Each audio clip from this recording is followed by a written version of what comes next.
Peltzman effect, or it's also known as risk compensation. And so this was interesting as I researched all this stuff, because like I'm like, okay, I know this stuff works, but now I gotta like act like, you know, I gotta figure out the science here. And why do people? Because I was one of the guys, man, in college. I wore a helmet that was called a concussion helmet that was issued to me because I had a few concussions, and my trainer goes, "Here's a concussion helmet." I'm like, you know, what does that Right. do? He goes, "It's gonna prevent concussions." I'm like, great. Yeah. Now I go start spearing people, man. Right. Like I'm going down the field, finding anybody, heat seeking. I'm leading with my face, trying to clip guys anywhere I can, man. I I'm became clean. empowered to do that, Yeah. right? Yeah. But what happened though? I got more concussions, Yeah. and so I was like, well, that gives people a false sense of security, right?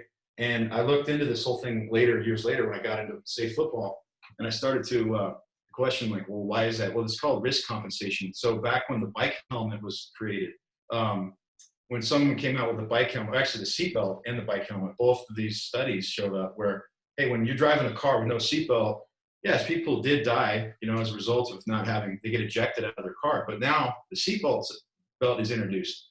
And what was amazing to people was that the deaths went up.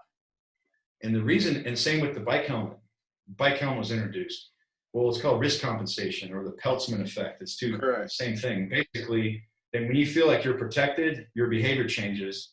And so guys will walk around thinking they're invincible. So there's something to be said about knowing like, hey, what the helmet is actually intended to do. The helmet is like an airbag. You hope that you don't have to deploy it. It's going to Right. be Right. there. It's there for your protection. And of course, in football with contact, you can't control everything out there. So it's good to have it.